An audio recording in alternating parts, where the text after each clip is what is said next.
Breaking news చూస్తున్నాము. అమెరికాలో తీవ్ర ఉద్రిక్తత నెలకొని ఉంది. వాషింగ్టన్లోని యుఎస్ అమెరికన్ ప్రెసిడెంట్ భవనం పరిసర ప్రాంతాల్లో, వైట్ హౌస్ పరిసర ప్రాంతాల్లో కాల్పుల కలకలం రేపింది. ట్రంప్ లోపల ఉండగానే బయట కొంతమంది దుండగులు కాల్పులు చేశారు. ఏకంగా 20 నుంచి 30 రౌండ్లు ఫైరింగ్ చేసినట్టు తెలుస్తుంది. తిరిగి సీక్రెట్ సర్వీస్ అధికారులు తిరిగి కాల్పులు జరపడంతో మొత్తానికైతే అధికారులు జరిపిన ఆ కాల్పులలో దుండగుడు మృతి చెందాడు. మరొక వ్యక్తికి కూడా తీవ్ర గాయాలయ్యాయి. నిన్న సాయంత్రం 6 గంటల సమయంలో ఒక్కసారిగా సీక్రెట్ సర్వీసెస్ ఉన్న చెక్ పాయింట్, అంటే వైట్ హౌస్లోని ఒక చెక్ పాయింట్ వద్దకి ఒక వ్యక్తి వెపన్ తీసుకొని వచ్చి సడన్గా ఒకటేసారి 20 నుంచి 30 రౌండ్లు షూట్ చేయడం స్టార్ట్ చేసేసాడు. దాని తర్వాత సీక్రెట్ సర్వీసెస్కి సంబంధించిన ఆఫీసర్స్ ఇమీడియట్గా రెస్పాండ్ అవుతూ తనని మళ్ళీ రిటర్న్లో షూట్ చేయడం స్టార్ట్ చేశారు. మొత్తం మీద కొంత గాయపడిన తర్వాత ఆ వ్యక్తిని అక్కడి నుంచి హాస్పిటల్కి తరలించి తనకి వైద్య పరీక్షలు చేసే ప్రయత్నం చేస్తున్న సమయంలో చనిపోయినట్టు తెలుస్తుంది. ఈ దాడిలో మరొక వ్యక్తికి కూడా తీవ్ర గాయాలయ్యాయి. మరి ఆ వ్యక్తి సీక్రెట్ సర్వీసెస్కి సంబంధించిన అధికారియా, లేకపోతే తనతో పాటు వచ్చిన వ్యక్తా, లేకపోతే ఆ సమయంలో అక్కడ ఉన్న మరొక వ్యక్త? మొత్తం మీద అతని ఐడెంటిటీ ప్రస్తుతానికి రివీల్ అవ్వలే. సో ట్రంప్ మీద అటాక్ చేయడానికి వచ్చిన వ్యక్తి పేరు నాసిర్ బెస్ట్. అతని వయసు 21 సంవత్సరాలు. సీక్రెట్ సర్వీసెస్ అంటే వైట్ హౌస్ దగ్గర ట్రంప్ స్పెషల్ సెక్యూరిటీ కోసం వర్క్ చేసే వ్యక్తులు అని చెప్పొచ్చు. ఆ సీక్రెట్ సర్వీస్ లా ఎన్ఫోర్స్మెంట్తోని తాను గతంలో ఒక 2-3 సార్లు వాళ్ళని ఎదుర్కొన్నట్టు కూడా తెలుస్తుంది. గత సంవత్సరం జూన్ 2025లో అతను వైట్ హౌస్ ఎంట్రీ లేన్, అంటే వైట్ హౌస్కి వెళ్లాల్సిన ఒక ఎంట్రీ లేన్ని కూడా బ్లాక్ చేసి నేనే దేవుణ్ణి అంటూ కూడా చెప్పుకొచ్చే ప్రయత్నం చేశాడు. తర్వాత నేను ఒబామా బిన్ లాడన్ని మళ్ళీ బిన్ లాడన్గా పుట్టి వచ్చాను అంటూ అతను ఈ నసీర్ అనే వ్యక్తి సీక్రెట్ సర్వీసెస్తో గొడవ పడ్డాడు. సో అతని సీక్రెట్ సర్వీస్ వ్యక్తులు అప్పటికప్పుడు psychiatric institute of Washington for mental evaluation అని చెప్పేసి ఒక ఇవాల్యుయేషన్ సెంటర్కి పంపించారు. దాని తర్వాత జూలై 2025లో కూడా ఒక్కసారి ట్రంప్ ఇంటి దగ్గర ఎలాంటి పరిస్థితులు నెలకొని ఉన్నాయి, వైట్ హౌస్ దగ్గర జరిగిన దాడికి సంబంధించిన విజువల్స్ ఒక్కసారి చూసే ప్రయత్నం చేద్దాం.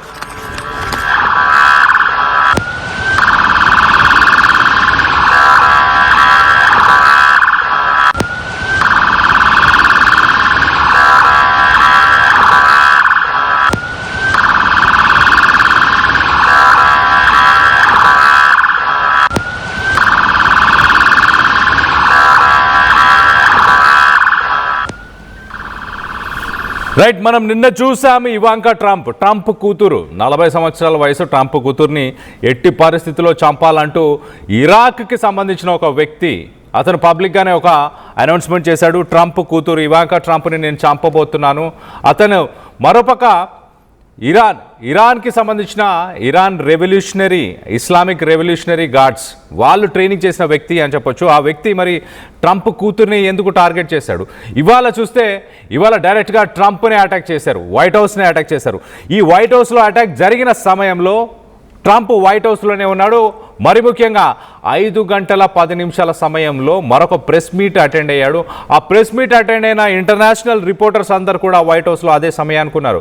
చాలామంది ఇంటర్నేషనల్ రిపోర్టర్స్ కూడా మాట్లాడుకొచ్చారు. ఆ సమయంలో షూటింగ్ జరిగినప్పుడు వాళ్ళు వెనక ఉన్న ఒక లాన్లో బయటికి వెళ్ళే ప్రయత్నం చేస్తున్న సమయంలో సీక్రెట్ సర్వీస్ ఆఫీషియల్స్ ఒక్కసారిగా వాళ్ళ దగ్గరికి పరిగెట్టుకుంటూ వచ్చి get down, open, shots fired అంటూ, అంటే షూటింగ్ జరుగుతుంది, కిందికి దిగండి, కింద పడుకోండి, ఫ్లోర్ మీద పడుకోండి అంటూ వాళ్ళని కిందికి బెండ్ చేసే ప్రయత్నం చేస్తారు. అక్కడ నుంచి ఇమీడియట్గా వాళ్ళందరినీ కూడా సెక్యూరిటీకి తీసుకెళ్లే ప్రయత్నం చేశారు. వైట్ హౌస్లోనే మళ్ళీ ప్రెస్ రూమ్కి తీసుకెళ్లి వాళ్ళందరినీ అక్కడ సేఫ్గా కొంతసేపు ఉంచడం జరిగింది. దాని తర్వాత వైట్ హౌస్ ఆపరేషన్స్ మొత్తాన్ని కూడా ఒక 40 మినిట్స్ వాటిని బ్లాక్ చేశారు. ఎగ్జాక్ట్లీ కింద మనము ఆరెంజ్ కలర్ ఇవాంకా ట్రంప్ కింద మనం చూడొచ్చు ఒక న్యూస్ ప్రెజెంటర్ ఉంది. ఆమె మాట్లాడుతున్న సమయంలో ఒక్కసారి షూటింగ్స్ అవ్వడంతో ఆమె దాక్కోవడం కింద ఒక్కసారిగా కింద ఫ్లోర్ పైన ఆమె పడుకునే ప్రయత్నం చేయడం, దానికి సంబంధించిన విజువల్స్ని మనం చూస్తున్నాం. సో నిన్న ఇదే సీన్ జరుగుతుండే. నిన్న అప్పుడే ఒక ప్రెస్ మీట్ జరిగింది. ప్రెస్ మీట్ జరిగిన తర్వాత అందరూ తమ తమ మీడియా ఛానల్స్తో మాట్లాడుతున్న సమయం, రిపోర్ట్ చేస్తున్న సమయం, ట్రంప్ ఏం మాట్లాడాడు, ఏం మెసేజ్ ఇచ్చాడు అని వాళ్ళు చెప్తున్న సమయానికే ఈ షూటింగ్స్ జరగడం.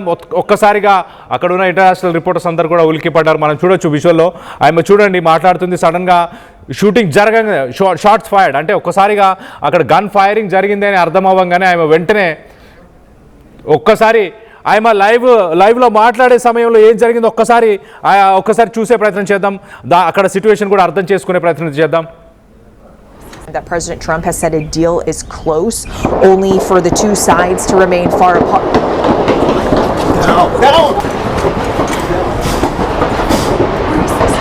That President Trump has said a deal is close, only for the two sides to remain far apart. Right, మనం చూడొచ్చు ఒక న్యూస్ ప్రెజెంటర్ తను చూడండి సాధారణంగా మాట్లాడుతుంది నార్మల్గా.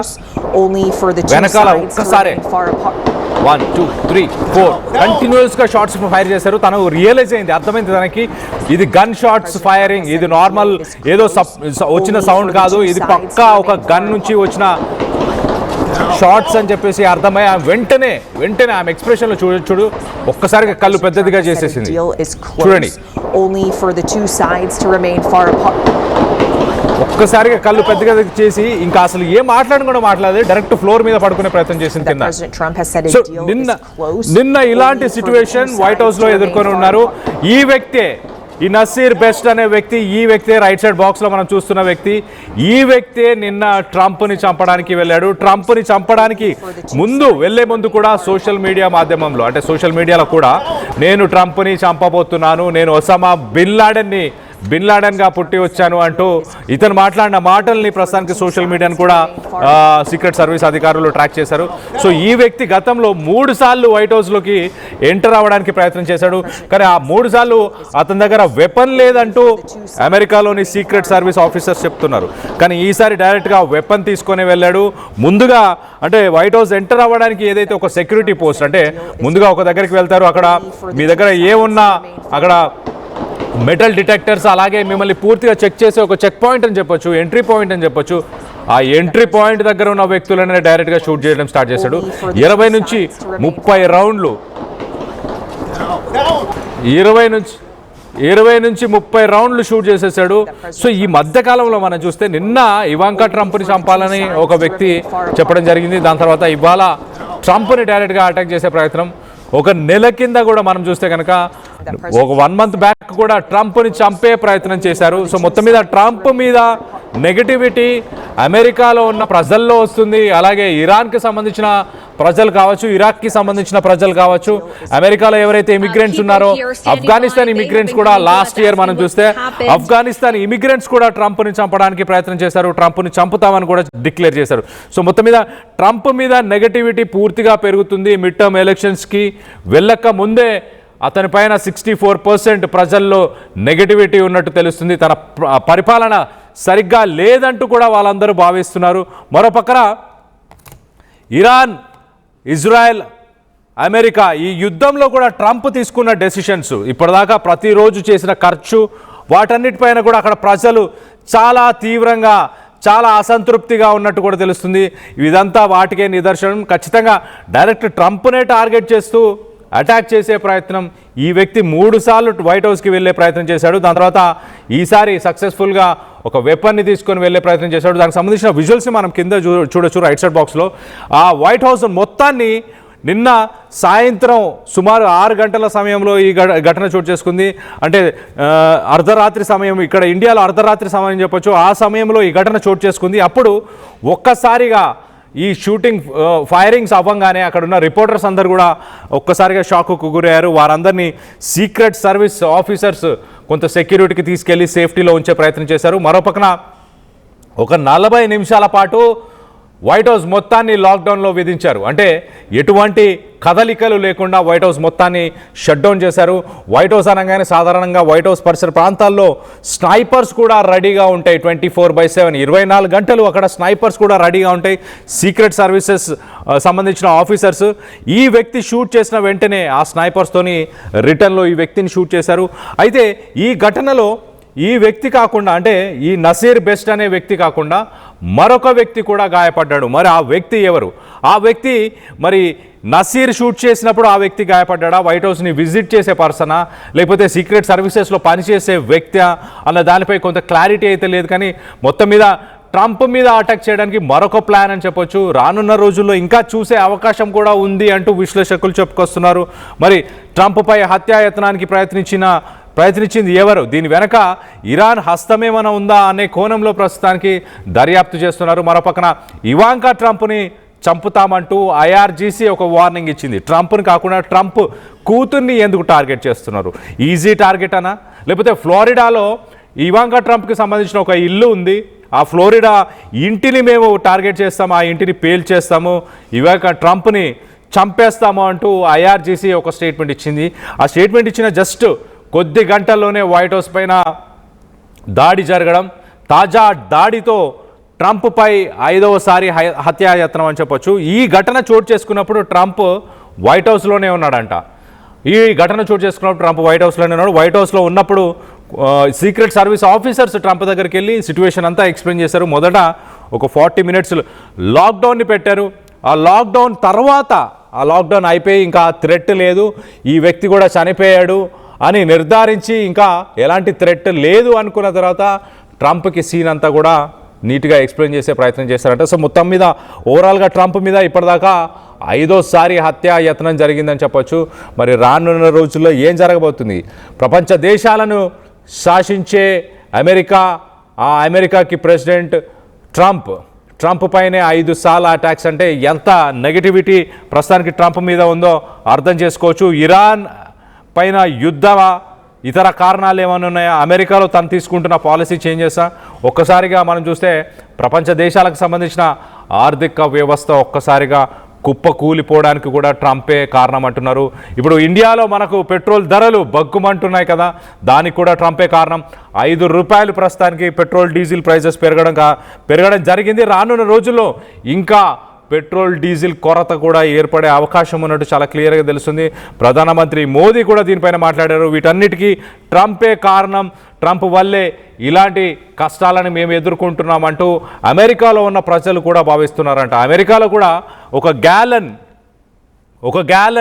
ఫ్యూయల్ వచ్చేసి $2.8 $3 సుమారు $3 పరిసర ప్రాంతాల్లో ఉండే ఆ ఫ్యూయల్ ప్రైజెస్ కాస్త ఇప్పుడు $4.5 $5కి కూడా చేరుకుంది. సో అక్కడ కూడా ఇన్ఫ్లేషన్ ఉంది. అక్కడ కూడా అమెరికాలో కూడా ఆర్థిక పరిస్థితులు చాలా దయనీయంగా ఉన్నాయి.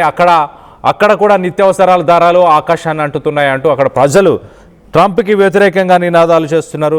సో మొత్తం మీద వైట్ హౌస్ పైన ఈ జరిగిన దాడిపై మీ అభిప్రాయాలు ఏంటి? రానున్న రోజుల్లో ఇంకా ట్రంప్ పైన ఇంకా దాడులు జరిగే అవకాశం ఉందనుకుంటున్నారా? ట్రంప్ని చంపడానికి ఎవరు చూస్తున్నారు? దీని వెనక ఎవరి హస్తం ఉందని మీరు భావిస్తున్నారు? అక్కడ ప్రజలు అసంతృప్తితోనే ట్రంప్ని చంపాలన్న ప్రయత్నం చేస్తున్నారా, లేక దీని వెనక ఇరాన్ హస్తం ఉందని మీరు భావిస్తున్నారా? మీ అభిప్రాయాలు ఏంటనేది కింద కామెంట్ రూపంలో తెలియపరచండి. ఒక్కసారి వైట్ హౌస్ దగ్గర ఎలాంటి పరిస్థితులు నెలకొని ఉన్నాయో ఒక్కసారి ఆ విజువల్స్ కూడా ఒక్కసారి చూసే ప్రయత్నం చేద్దాం. And so we're trying to get more information, but we do know that the Secret Service as well as the FBI, they are coordinating with DC police here as they continue to get more. That President Trump has said a deal is close, only for the two sides to remain far apart.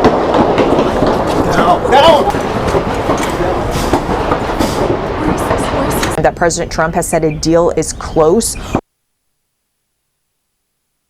Hey, Sydney, I'm going to remain off camera here because as you can see, there are, as we've been reporting, DC police are responding to gunshots that were heard outside the White House today. The White House has been placed on lockdown according to multiple reports. Those reports of gunshots started just around 6 p.m. So we also just are trying to get more information, but we just know that multiple gunshots were heard outside of the White House. People here standing by. They have been coming to us asking what happened, and so we're trying to get more